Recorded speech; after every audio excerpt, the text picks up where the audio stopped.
കാശിനാഥൻ അവസാന ഭാഗം. രചന മിത്രവിന്ദ. നേരം രാത്രി 11 മണിയായപ്പോഴാണ് ജാനിയും ആദിയും കിടക്കാൻ വേണ്ടി വന്നത്. അതിഥികളൊക്കെ പോയപ്പോൾ ആ സമയമായിരുന്നു. ജാനിക്കുട്ടി, അങ്ങനെ ഒരുപാട് കാലമായി നമ്മൾ മനസ്സിൽ കൊണ്ടു നടന്ന ഒരു വലിയ കാര്യം ഇന്ന് നടന്നു. ആദിയാണെങ്കിൽ ജാനിയുടെ താലിമാല കയ്യിലേക്കെടുത്തുകൊണ്ട് അവളെ നോക്കി. മറുപടിയായി ജാനി ഒന്ന് പുഞ്ചിരി തൂകി. സത്യമായ പ്രണയം അത് സാക്ഷാത്കരിക്കും. നമ്മുടെ കാര്യത്തിൽ അങ്ങനെയല്ലേ ജാനി? അതെ. നിന്നെ കണ്ട മാത്രയിൽ ഞാൻ മനസ്സിൽ ഉറപ്പിച്ചു, കെട്ടിയാൽ ഇത് ഈ പെണ്ണിനെയാണെന്ന്. അത് ദൈവം സാധിച്ചു തന്നു. ഇനിയൊരു കുഞ്ഞ് ജാനിക്കുട്ടിയെ കൂടി കിട്ടിയാൽ ഞാൻ ഹാപ്പി. അവനൊരു കണ്ണിറക്കി കാണിച്ചുകൊണ്ട് പറഞ്ഞപ്പോൾ ജാനി അവനെ നോക്കി ഒന്ന് കൂർപ്പിച്ചു. എന്തേ, ഇഷ്ടായില്ലേ? ഇനി അഥവാ ഇഷ്ടമായില്ലെങ്കിലും ഒരു കുഴപ്പമില്ല. ഇത് ഞാൻ തീരുമാനിച്ചുറപ്പിച്ചതാ, പറഞ്ഞുകൊണ്ട് അവൻ അവളെ തന്നോടടുപ്പിച്ചു. ആദിയുടെ നെഞ്ചിലെ ചൂടുപറ്റി കിടക്കുകയാണ് ജാനി. ഇടം കൈകൊണ്ട് അവൻ അവളെ ആഴത്തിലൊന്ന് പുലുക്കിയപ്പോൾ പെണ്ണ് കുറുകിക്കൊണ്ടൊരു പൂച്ചക്കുട്ടിയായി. അവളുടെ വിടർന്ന മിഴികളിൽ ഒന്ന് നോക്കിക്കൊണ്ട് ആദി പതിയെ ആ മൂക്കിൻ തുമ്പിൽ തൻ്റെ മൂക്കുകൊണ്ടൊന്നുരസി. അപ്പോഴേക്കും അവൾ വീണ്ടും ഒന്നുകൂടെ ചുരുണ്ടുകൂടി.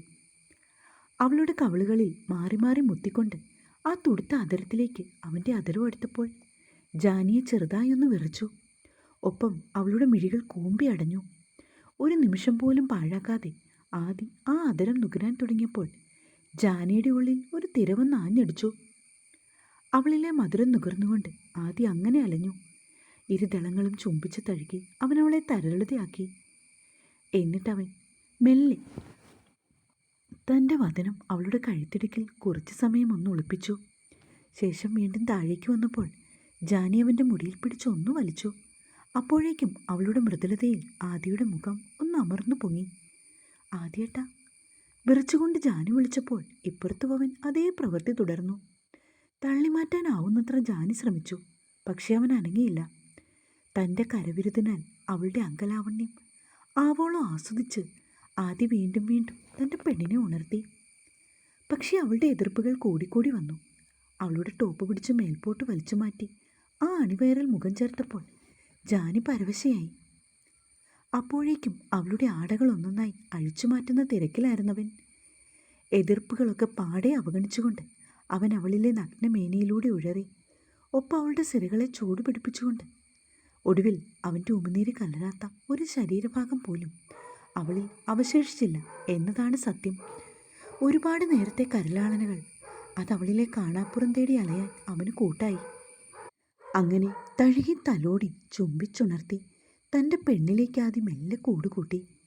അവളെ ഒട്ടും വേദനിപ്പിക്കാതെ ഏറ്റവും ആനന്ദത്തിലാക്കിക്കൊണ്ട് അവൻ തൻ്റെ പാതയിൽ ആഴ്ന്നിറങ്ങി. തൻ്റെ മേനിയിൽ ഉയർന്നു താഴ്ന്നവനെ നോക്കി ജാനി മിഴികൾ ഇറുക്കിയടിച്ചു. ഒടുവിൽ അവളിലെ സ്ത്രീയെ അവൻ തന്നിലൂടെ പൂർണ്ണതയിൽ എത്തിച്ചുകൊണ്ട് അകന്നു മാറി. ഉദയസൂര്യൻ്റെ പൊൻകിരണങ്ങൾ മുഖത്തേക്ക് പതിച്ചപ്പോൾ ജാനി കണ്ണു ചിമ്മി തുറന്നു. തൊട്ടരികിലേക്ക് നോക്കിയപ്പോൾ കണ്ടത് അവളെയും കണ്ടുകണ്ട് ഒരു കള്ളച്ചിരിയോടെ അരികിൽ കിടക്കുന്ന ആദിയെ. മാറോളം പൊതിച്ചുകൊണ്ട് കിടക്കുകയാണ് ജാനി. അവൻ്റെ നോട്ടം കണ്ടപ്പോൾ അവൾ പുതപ്പ് വലിച്ച് മേൽപോട്ട് കയറ്റി. ഞാനെല്ലാം കണ്ടു കഴിഞ്ഞതല്ലേ, ഇനി എന്തിനായി നാണം? അവൻ പറയുന്ന കേട്ട് ജാനി നാണത്തോടെ മുഖം താഴ്ത്തി. എന്നിട്ട് അവൻ്റെ നെഞ്ചിലേക്ക് ചേർന്നുകൊണ്ട് അവനെ കെട്ടിപ്പിടിച്ചു. എൻ്റെ കൊച്ചിൻ്റെ നാണം പോയി അല്ലേ? അവൻ പിന്നെയും ചോദിച്ചപ്പോൾ ജാനി ഒന്നുകൂടി അവനെ പുൽകി. രാവിലെ അച്ഛൻ്റെ അമ്മയുടെ അടുത്ത് പോകണ്ടേ? എന്നാൽ പിന്നെ കാലത്തെ പോയിട്ട് വരാം. ഈവനിങ് എൻ്റെ കുറച്ച് ഫ്രണ്ട്സ് വരും. ഓക്കെ, ഞാൻ റെഡി ആയിക്കോളാം, ജാനി പറഞ്ഞു.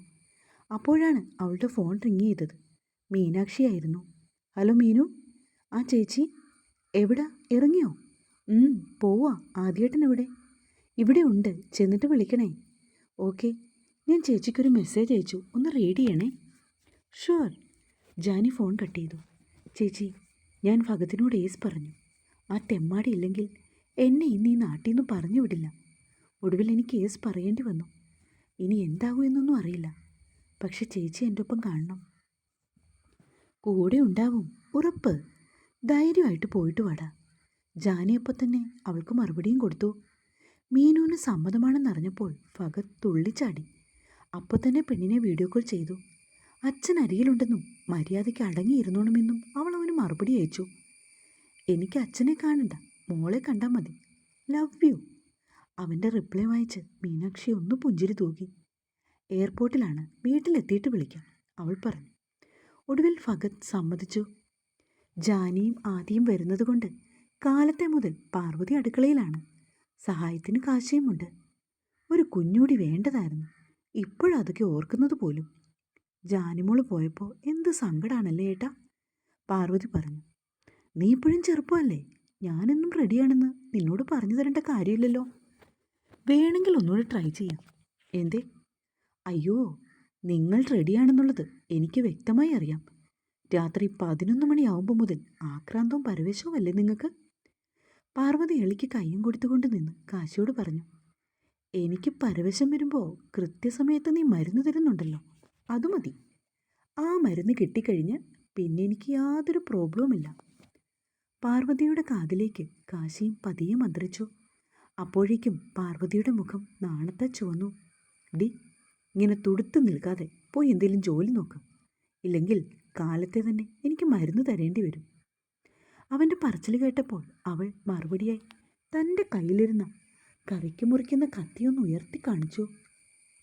യോ, ചതിക്കല്ലേ പൊന്നെ, ഞാൻ പോയേക്കാം. അവൻ ഇറങ്ങിപ്പോയപ്പോൾ പാർവതി ചിരിച്ചു.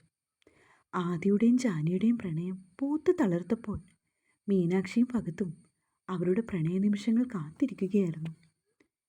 ചെറിയൊരു പാട്ടാണ് അവസാനിച്ചു കേട്ടോ. കാശി, പാർവതി, ആദി, ജാനി എല്ലാവരെയും സ്നേഹിച്ചതിന് ഒരുപാട് നന്ദി. ഇനിയും സപ്പോർട്ട് ചെയ്യണേ. സ്വന്തം മിത്രവിന്ദ.